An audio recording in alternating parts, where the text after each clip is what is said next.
ગણેશાય નમઃ। જય શ્રી કૃષ્ણ, જય માતાજી, હર હર મહાદેવ।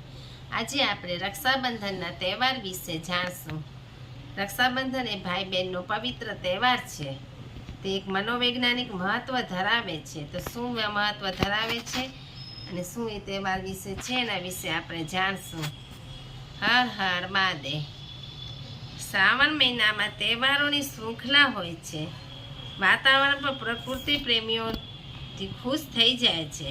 તે પ્રકૃતિ પ્રેમી માટે ખૂબ સરસ વાતાવરણ હોય છે। વાદળછાયું વાતાવરણ હોય, શ્રાવણ મહિનાના મહાદેવની પૂજા હોય, હિંડોળા વગેરે મહિનાભેર ચાલે છે।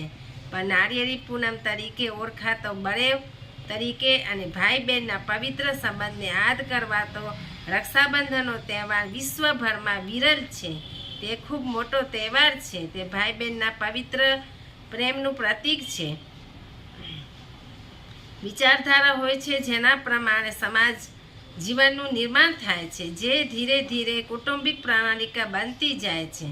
વ્યક્તિગત જીવનની મુખ્ય પરિબળો આગળ જતા બની રહે છે। વર્ષો પહેલાં વિશ્વ ધર્મ પરિષદમાં જ્યારે સ્વામી વિવેકાનંદજીએ ભારતનું પ્રતિનિધિત્વ કરતા લેક્ચરમાં બ્રધર્સ એન્ડ સિસ્ટર અમેરિકાનું સંબોધન કર્યું, ત્યાં જ આખો હોલ તાળીઓના ગણગણાટથી ગુંજી ઉઠ્યો। સ્ત્રી અને પુરુષનો ખ્યાલ તો સાર્વત્રિક છે, પણ દરેક સંબંધની ઉપર એક સ્ત્રી અને પુરુષ ભાઈ બહેન પણ છે। આવો ઉમદા ખ્યાલ વિશ્વમાં ભારતીય સંસ્કૃતિની ધરોહર છે। ભારતીય સંસ્કૃતિમાં જ આ તહેવાર ખૂબ ધામધૂમથી ઉજવવામાં આવે છે। જાત જાતના દેવ ઉજવાય છે, પણ આ પવિત્ર તહેવાર દરેક કુટુંબમાં ખાસ મનોવૈજ્ઞાનિક મહત્વ ધરાવે છે। આપણા વડીલોની પરંપરા શ્રાવણ મહિનાના પહેલા અને ત્રીજા રવિવારે પસલી ઉજવાતી રહી છે અને તે પસલીનો તહેવાર કહેવાય છે। શ્રાવણ મહિના પહેલા અથવા ત્રીજા રવિવારે પસલી ઉજવવામાં આવે છે। હાલ સમય સંજોગો પ્રમાણે રક્ષાબંધનના દિવસે બંને સાથે ઉજવાય છે। સૂતરનો હળદર કંકુમાં રંગેલો અને 7 જન્મના પ્રતીક સમાન 7 ગાંઠવાળો દોરો બાંધી ભાઈ બહેન પોતાના લોહીના સંબંધને સ્વીકારી પરસ્પરની રક્ષા કરવાનું વચન આપે છે। બ્રહ્મા, વિષ્ણુ, મહેશના પ્રતીક સમાન 3 મૂછાવાળી રાખડીઓ અથવા ઘરે બ્રાહ્મણો આવતા અને યજમાન યથાશક્તિ દાન ભોજન કરાવતા। ઘરમાં રાખડીઓ આવવાની રાહ જોવાતી। હવે તો રાખડીઓ પણ બજારમાંથી મળે છે। અત્યારે તો રાખડીઓની અવનવી વેરાયટીઓ માર્કેટમાં ઉભરાય છે। સ્કૂલોમાં, કોલેજોમાં, વિવિધ સંસ્થામાં રાખડી બનાવવાની સ્પર્ધાઓ યોજાય છે। તેની પાછળ ઘણા આપણા પરંપરા ટકાવવાની વાત છે।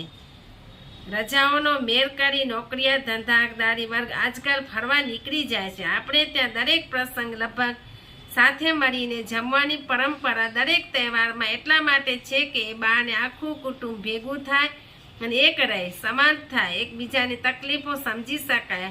આજકાલ એકલા રહેવાનું કે કોઈ ભેગા થાય તો નવી પેઢીને ગમતું નથી હોતું, એટલે માતા પિતા પણ લાચાર હોય બહેનો દીકરીઓને ઘરે હોંશથી બોલાવી નથી શકતા। તેમ છતાં ઘણા ઘરોમાં જૂની પરંપરાઓ ચાલુ છે, તે સારી વાત છે। ભાઈ બહેન સામસામા આસન પાથરી ઘરના મંદિર સમક્ષ બેઠા હોય, માંડલું કરેલું હોય એટલે કે સાથીઓ કરી મગ ચોખાથી વધાવેલી ભૂમિ સમક્ષ 7 વખત ઘઉંના પસલા બંને ભાઈ બહેન સામસામા પસલા ભરાવે છે, ત્યારે બરાબર ધ્યાન રાખે છે કે દાણો નીચે ન પડે।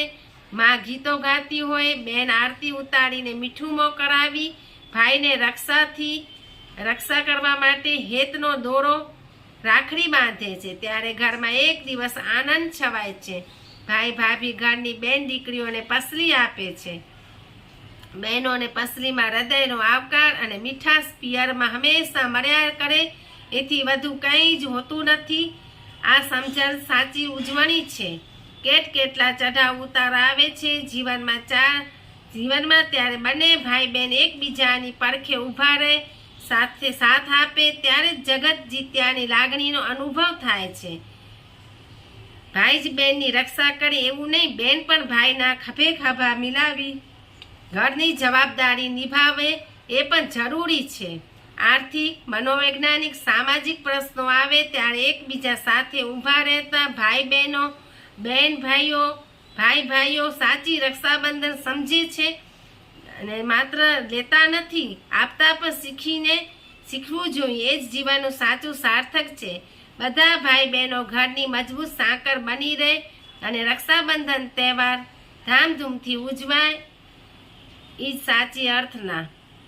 હર હર મહાદેવ.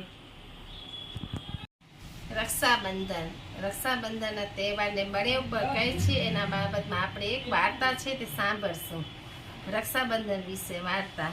શ્રાવણ સુદ પૂનમના રોજ બળેવ આવે છે. આ દિવસે રક્ષાબંધન પર કહે છે. આ દિવસે બ્રાહ્મણો જનોઈ બદલે છે અને પોતાના યજમાનોને રાખડી બાંધી તેમનું દીર્ઘાયુષ્ય ઈચ્છે છે.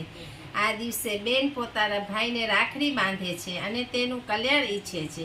તેના બદલામાં ભાઈ તેને યથાશક્તિ ભેટ આપે છે. આ દિવસને રક્ષાબંધન તરીકે પણ ઓળખાય છે, બળેવ તરીકે પણ ઓળખાય છે, નાળિયેરી પૂનમ તરીકે પણ ઓળખાય છે.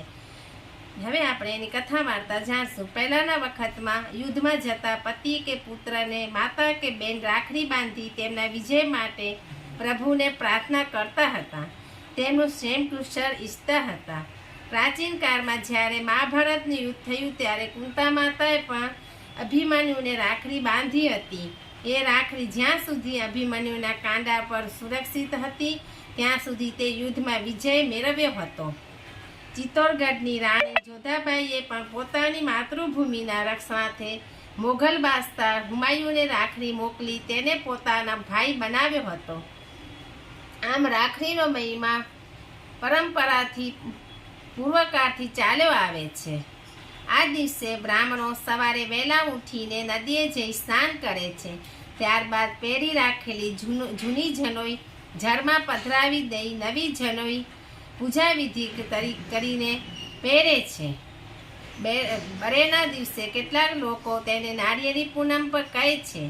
સાગર ખેડૂઓ આ દિવસે સાગરમાં શ્રીફળ હોમી સાગરદેવનું પૂજન કરે છે. એ પછી તેઓ વાણ હંકારે છે અને વાણ લઈને જાય છે પોતાનું કામ ધંધે. આમ આ દિવસે બ્રાહ્મણો, ભાઈ બહેનો તથા સાગર ખેડૂ માટે ખૂબ જ આનંદ ઉલ્લાસથી પસાર થાય છે અને એમના માટે ખૂબ મહત્વનો દિવસ છે. એટલે રક્ષાબંધન એક આપણી પરંપરા છે અને આદિકાળથી આવતો રહેતો તહેવાર છે. તે ભાઈ બહેનનો પવિત્ર તહેવાર છે. હર હર મહાદેવ. જય શ્રી કૃષ્ણ.